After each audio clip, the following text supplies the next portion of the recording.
Hello students, today we are continuing with class 7 physics, chapter 5 heat, and in part 5 we are discussing about the transfer of heat, conduction, convection, radiation. So in the previous chapters we discussed about temperatures, and depending on the temperature we can determine which body is hot and which body is cold. So let's say we have a body which is hot, let's say at 50 degrees centigrade, and a body which is cold, let's say at 40 degrees centigrade. By looking at the temperature, we can we can determine that heat will flow in a particular direction. In this case, heat always flows from a body at a higher temperature to a body at a lower temperature. So the body which is at a higher temperature is called hot body, and the body which is at a lower temperature is called a cold body. And heat gets transferred from the hot body to the cold body. Now, the process in which this heat gets transferred, heat energy gets transferred from hot body to cold body, there are three ways. So this is what we are discussing under transfer of heat. So one of the ways in which the transfer of heat takes place, that process is called conduction.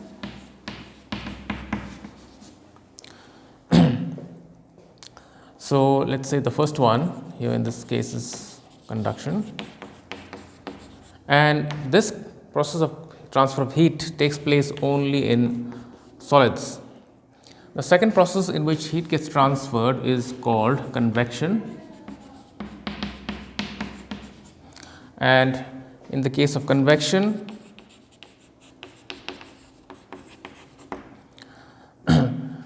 convection takes place in liquids and gases. Conduction does not take place in solid. And the last method or the process in which the heat gets transferred, this is called radiation. And radiation does not require any medium of transfer. So it doesn't, in this case the medium can be solid, liquid and gas, but radiation does not require any medium for transfer of heat energy. So let's take this one at a time.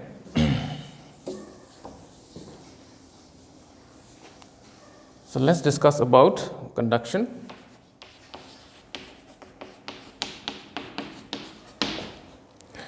So conduction, it is defined as a process of transfer of heat energy. So I'll just write in brief. It is a transfer of heat energy in which transfer heat energy from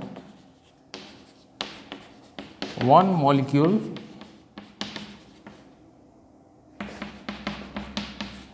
to the next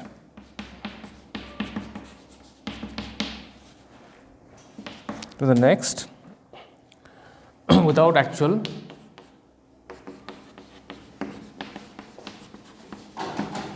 movement of the molecules. As I mentioned before, that this method of transfer of heat takes place only in solids, and as you know, let's say if the circle is used to represent the molecules, as you know, in solids these molecules are tightly packed and arranged in a particular structure. So they are not free to move about, and they are bound by molecular forces, and they are forced to stay in one place. But at the most what they can do is they can at the most vibrate in their own position. They cannot move from one position to the next position, but they can certainly vibrate. So essentially what happens is, let's say for the purpose of understanding, let's say we have a chain of molecules like this of a solid. Let's say this is a solid, and at one end we supply heat. So essentially what happens is that this molecule gets the heat energy, and this one starts vibrating in this position. So this molecule, as it vibrates, it causes the next one to vibrate, and the next one, and the next one. So in this way the heat energy gets transferred from the molecule which is receiving the heat from a source to the other end. Now if you take let's say a metal spoon, and you heat one end of it, At the beginning, you will be able to hold the other end easily, but after a while you will find that this other end of the spoon also becomes hot and hot until such time it will become so hot that you may not be able to hold it. So in this case, what is happening, this spoon is made of metal, okay, and this metal is able to transfer the heat from the source of heat to the other end. So essentially the heat, as the heat travels and the other end become hotter, you will not be able to hold the metal spoon properly. So this metal spoon is basically transferring the heat from one end to the other using the process of conduction.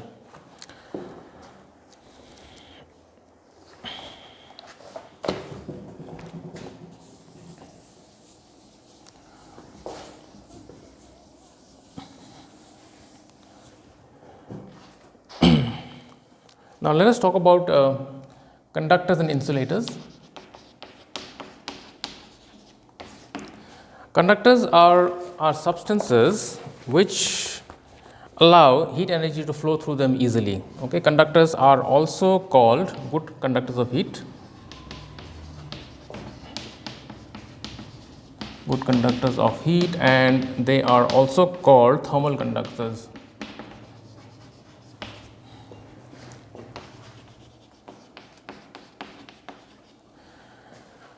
So examples are all metals. All metals are good conductors of heat. Now, among the metals, the best conductor is silver.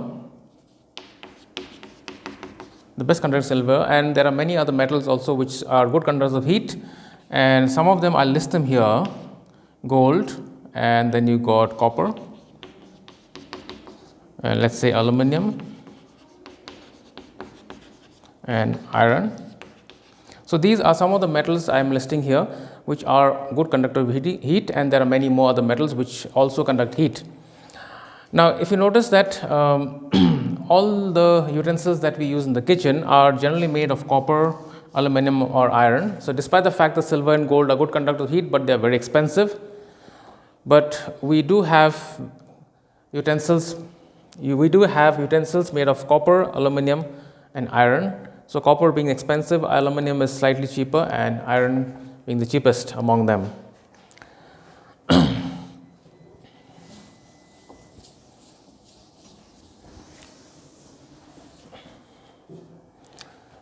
Next, let us discuss about insulators. So insulators are substances which are bad conductors of heat or which do not transfer heat easily. So alternatively, they are called bad conductors of heat, or it is also called thermal insulators.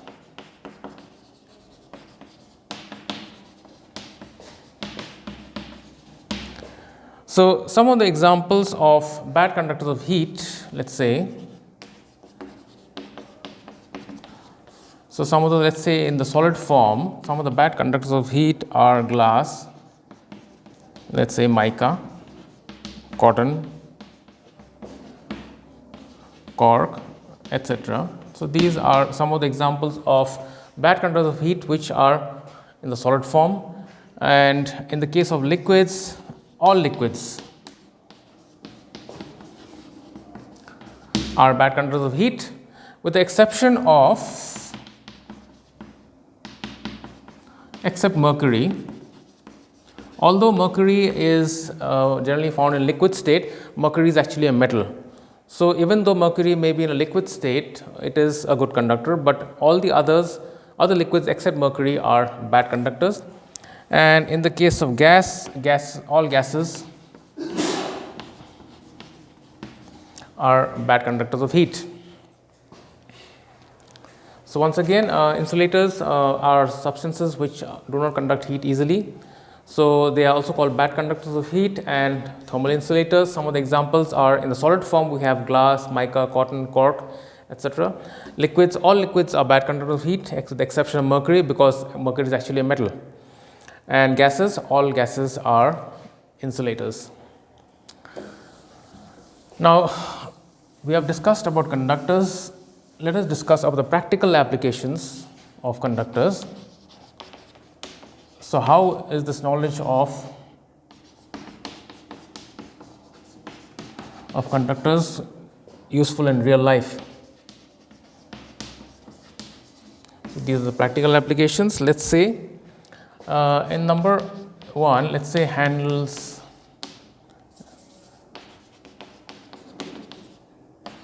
of vessels. Let's if you have noticed in the kitchen, let us say this is a cooking vessel which is normally made of metal and it has got a handle here. Now, this cooking vessel is normally made of metal because it has to be a good conductor of heat in order for it to cook the food that is inside it. And sometimes this handle is also made of metal, but that is not a very good idea, because as you know, metal is a good conductor of heat. So, as you supply heat, this heat energy, besides heating the entire vessel, will get transferred to the handle, and you will find that you will not be able to hold the handle. So, what we essentially do is, this metal handle that we have, over that we place a plastic cover, so that this metal handle is there, and plastic plastic cover is there on the handle, so that this plastic handle, because it's a bad conductor of heat, we can easily hold the vessel even if it may be hot. So, this is one of the practical examples of conductors and insulators. Practical application of conductors, insulators.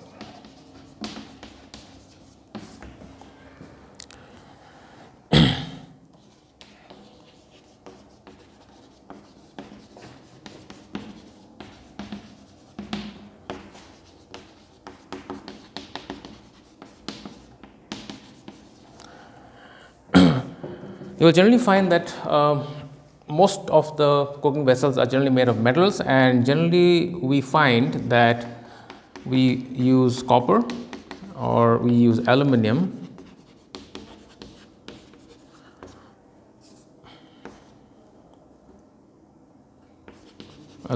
or iron, or sometimes even steel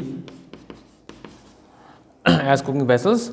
The reason why we use metals to make cooking vessels, because a cooking vessel has to transfer the heat from the source of heat to the item that is being cooked in the vessel. So, that is why cooking vessels have to be made out of metal.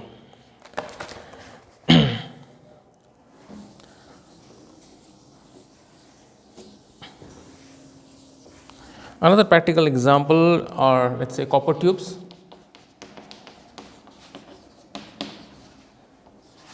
Now, if you look at the back of a fridge, you will find that there is a long wave of a tube that goes all the way from the top of the fridge to the bottom of the fridge, and these tubes are generally made of copper, and through these tubes a liquid refrigerant is passed through. So, as you know, a fridge is used to keep the interior of the fridge cold. So, the heat that it absorbs from the inside of the fridge has to be radiated somewhere. So, it is radiated outside. So, as the heat from the inside the fridge is passed through these pipes, and this pipes, because it is made of copper, gets heated easily, and it is able to transfer the heat to the outside air. So, these copper pipes are useful in those terms.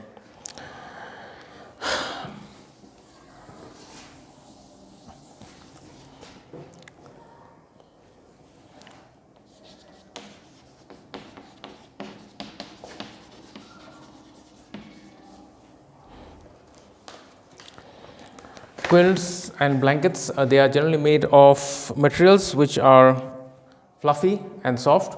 It is because these materials, they trap air, and as you know, air is a bad conductor.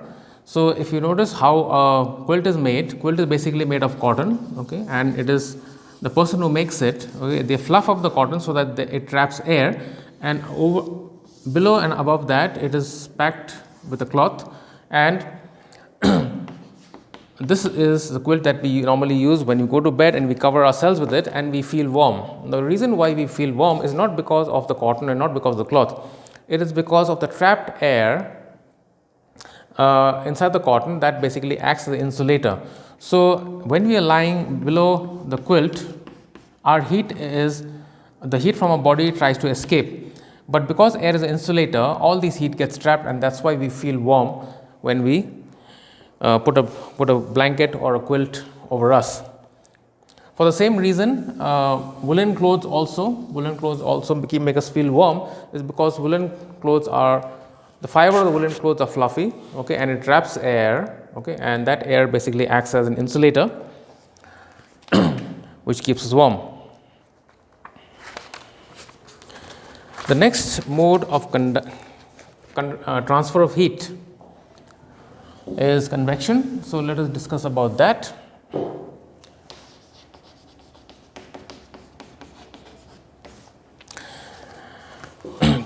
Now, by definition, convection is the mode of transfer of heat in fluids. So, this is a mode of transfer of heat in fluids, and in this case the molecules actually move from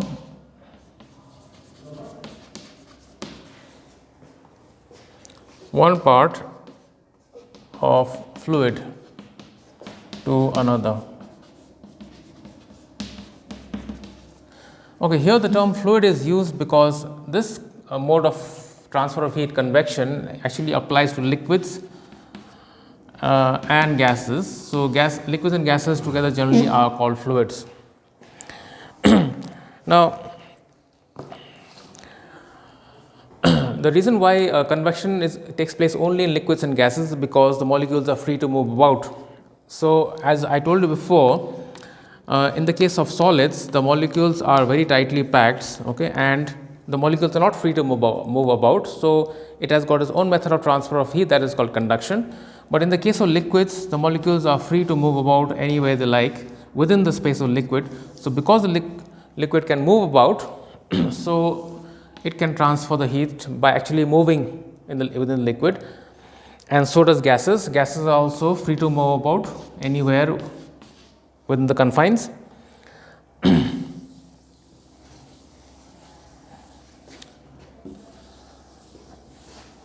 Now, let us take an example of how convection takes place in liquids. So, let us take a beaker in which we take, let us say, a liquid, let us say water, and below that we place a source of heat. So, what essentially happens here is just below the source of heat, at this point what is happening is that initially when the liquids are cold, so at that time the gap between the liquids is not so much.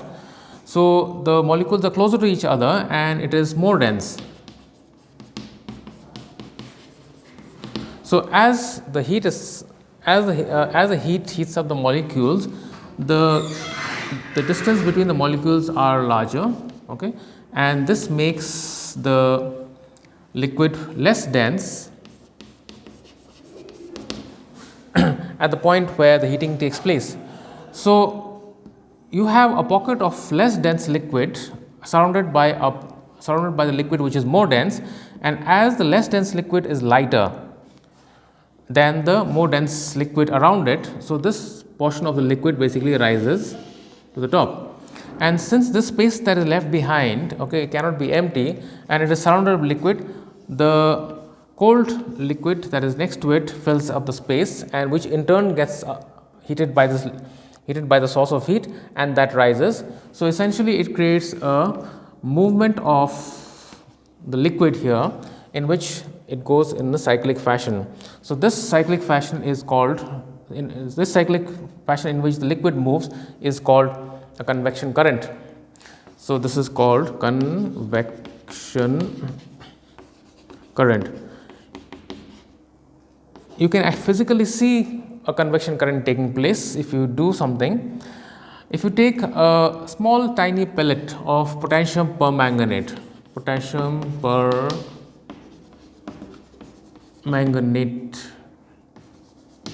and you place it just at the point where the source of heat is, This potassium permanganate, it gives out a red color, okay, and you can see streams of red color going all the way up and circling back all the way down.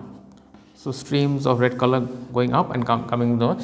So, this potassium permanganate will help you see the convection current taking place in the liquid.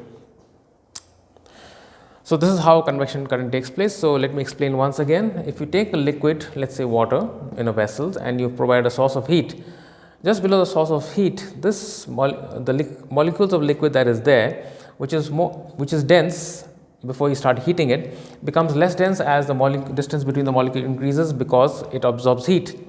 So, the less dense liquid being lighter than the liquid that is surrounding it, which is more dense, causes it to rise, okay, and since the space is left empty, so the cooler liquid comes and takes its place. So, essentially you have the water moving in a cyclic fashion, which is called the convection current, and this basically causes the molecules to move through the entire liquid, and the heat gets transferred to the entire liquid, causing the liquid to heat up despite the fact that water or liquid or all liquids is a bad conductor of heat.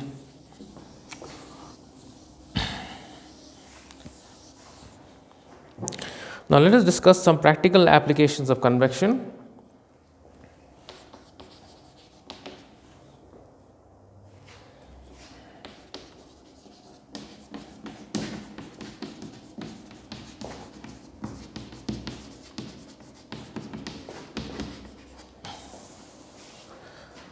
One of the phenomena that we normally see in nature is called sea breeze and land breeze. So, let us discuss sea breeze here. So, let us say we have a land, and let us say this is a sea, this is the land portion here, and this is the sea portion here, and let us say during the daytime when the sun is shining, the rays of light, it falls on the surface of the earth. Now, land gets heated faster than the sea. So, the air above the land is warmer, and this air basically heats up and rises. So, as it rises, it creates a low pressure area here, causing the air from the sea to move towards the land, and because the air is moving from the sea to the land, this is called a sea breeze. So, once again, during the daytime when the sun shines on the land and the sea, the land is able to land, because of its nature, its temperature rises faster than the sea. So, the air above the land gets heated faster and it rises, and creating a low pressure area here, and this causes the air from the sea to blow towards the land, which is called the land breeze. Now, during the night time, what happens is that the land cools faster. So, let us say during the night time the land cools faster, which causes the sea to be warmer than the land, and in this case the opposite thing happens. Because the sea is warmer, the air above the sea rises, and because the land is cooler, so the air from the land blows towards the sea. So, this is called the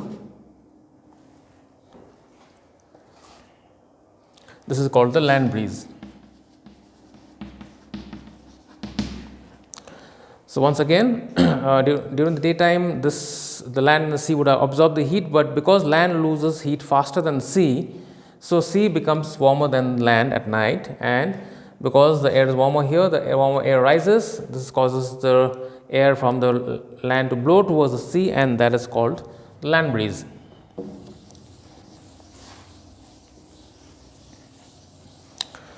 Another practical applications is for ventilators.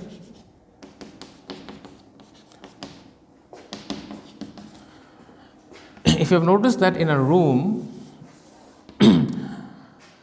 there is a small window that opens at the top of the room, and there is a door at the bottom here, okay, in which there are slats, which basically causes air to flow through. So, if the room is occupied by people, what happens is that as you breathe out warm air along with your carbon dioxide. So, this warm air rises.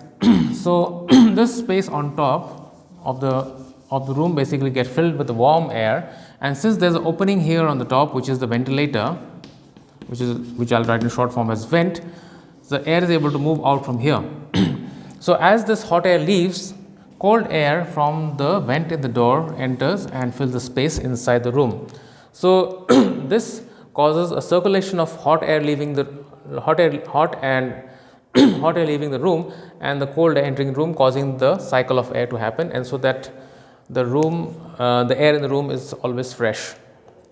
So once again, the hot air that is released by a person staying inside rises to the ceiling, and since the ventilation is near the ceiling, this hot air is able to leave from that ventilation, and this, as the air is leaving, a space has to be there from where the air can come in.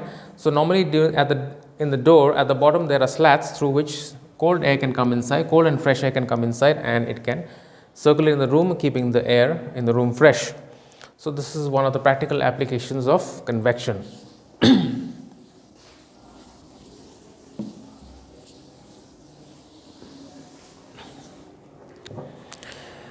The last mode of transfer of heat is called radiation. As you know, we all live on the earth, and our main source of heat is from the sun.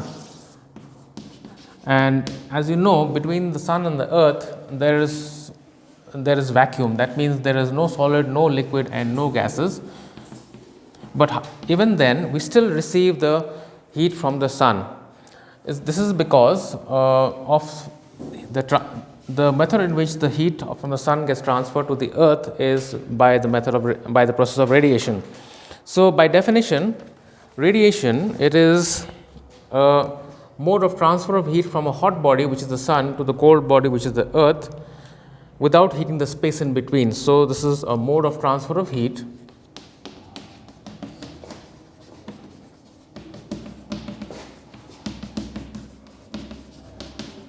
This is a mode of transfer of heat without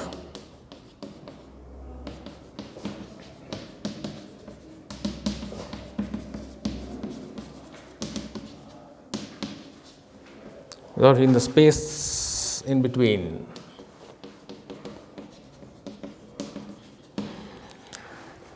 The radiation is the fastest mode of transfer of heat, and radiation generally travels in straight lines. So this, you know that if you're standing in the sun, you feel hot, but as soon as you move to the shade, okay, you feel cold, because the radiated heat is not going to bend and come towards you.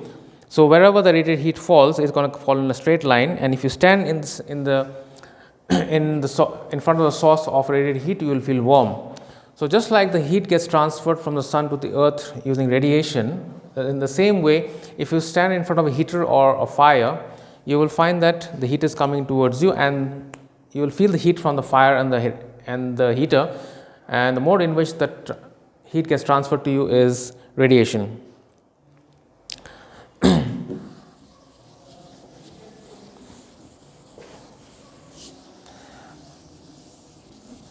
Now, radiant energy travels in the similar manner in which light travels, and it can also be reflected. So generally you find that radiated heat, if you expose a body which is dark in color, you will find the dark colored object gets heated quickly, because the radiated heat gets absorbed very quickly by that. But if you take a body which is white in color or light in color, you will find that it takes a longer time for that body to get heated, because some of the radiation is reflected by that. So this an experiment can be conducted here, in which, let's say, if you take two cylinders in which you place a liquid inside it, and you place two thermometers to check the temperature of that liquid, and you expose it to the same radiated heat, you will find that after a while that the liquid which has been placed inside an object which is dark in color, the temperature is higher, because the dark object absorbs the radiated heat readily, whereas a white object will reflect most of the heat and therefore does not raise the temperature of liquid that is inside. So, let us discuss about the practical applications of black and polished surfaces in this case.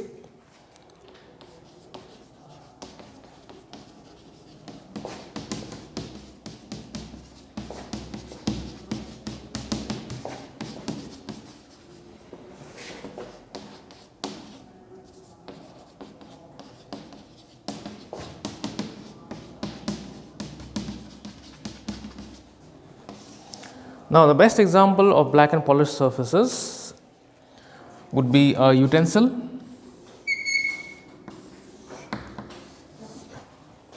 If you notice that the bottom surface of a utensil is generally black in color and the inside cooking surface is generally shiny.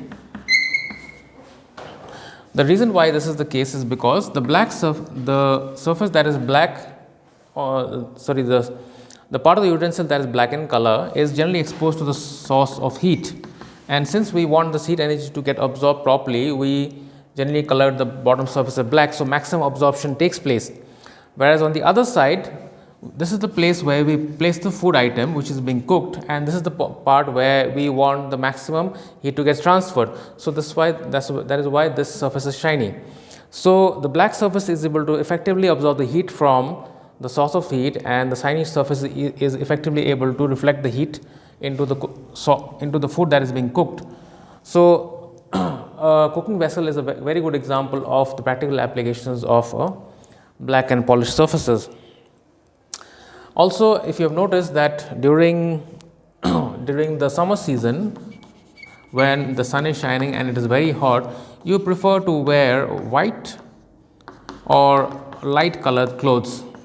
The reason is because as the sun is shining on you, if you wear white or light colored clothes, the radiated heat gets reflected from your clothes, so you absorb less heat, so you don't feel so hot.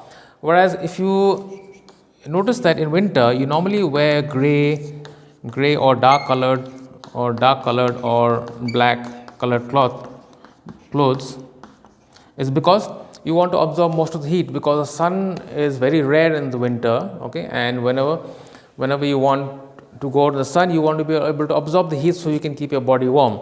So generally we wear dark colored clothing, so that because dark colored clothing are more effective in absorbing the radiated heat. So even in here also you can see a very good practical application. In summer normally we wear white and light clothes because we want to reflect most of the heat to keep ourselves cool, whereas in the winter we just do exactly the opposite. We wear gray or dark or black colored clothes so that we absorb most of the radiated heat so we can keep our body warm.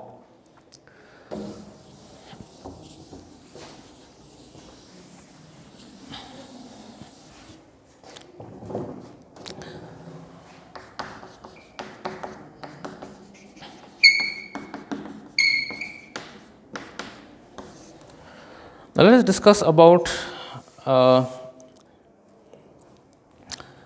item called a thermos flask. A thermos flask is basically a device which is used to keep hot objects hot and cold objects cold. As you know that heat gets transferred by three methods, that is conduction and convection and radiation. Now, if you can prevent all three of these from happening, obviously you will not be able to lose heat, neither will you be able to gain heat. So a thermos flask takes care of all of these three. So first of all, how does it do that? A thermos flask is basically made out of a glass vessel which is double walled.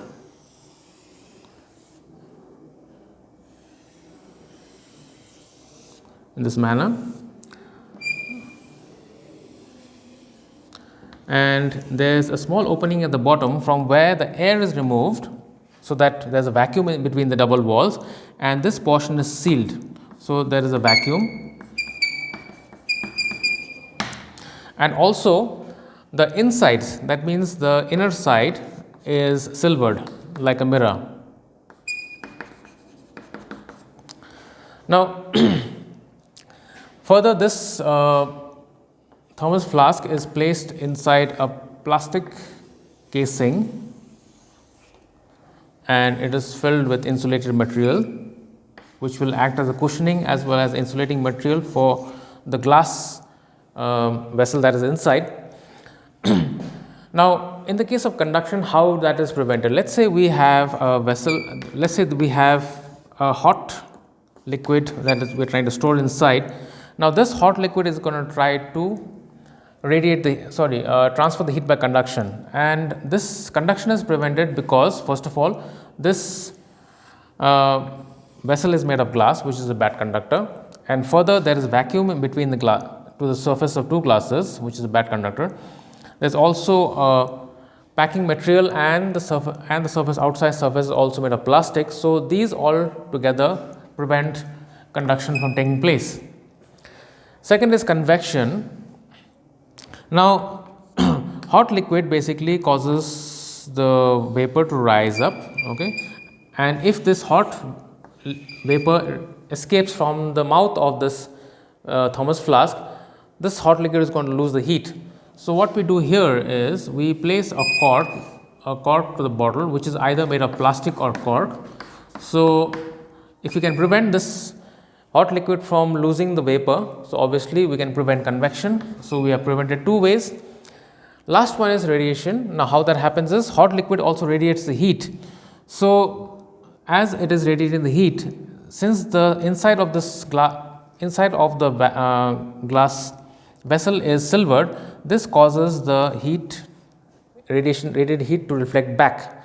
Now, so that means even the radiated heat also gets reflected back and it does not lose that. So, we are preventing the hot liquid from losing heat by radiation also. Since we have prevented the hot liquid from losing heat by conduction, convection and radiation, so we are able to keep the hot liquids hot. In the similar way, we can keep cold liquids cold also by preventing the heat from going inside. So, let us say we have a cold liquid. So, heat from outside cannot enter by conduction because there is a plastic casing, there is a packing and there are two layers of glass and a vacuum in between. So, these all prevent conduction. Convection cannot take place because there is a cork in the top which prevents convection from taking place, and if any radiation comes through, the inside of this wall is also silvered. So, it causes the radiated heat to bounce back outside. So, the cold liquid that is inside does not get a chance to absorb the radiated heat also. So, in this way the cold liquid also is kept cold, as we are preventing all three modes of transfer of heat to the cold liquid. So, this is the construction and the working of a thermos flask. Thank you.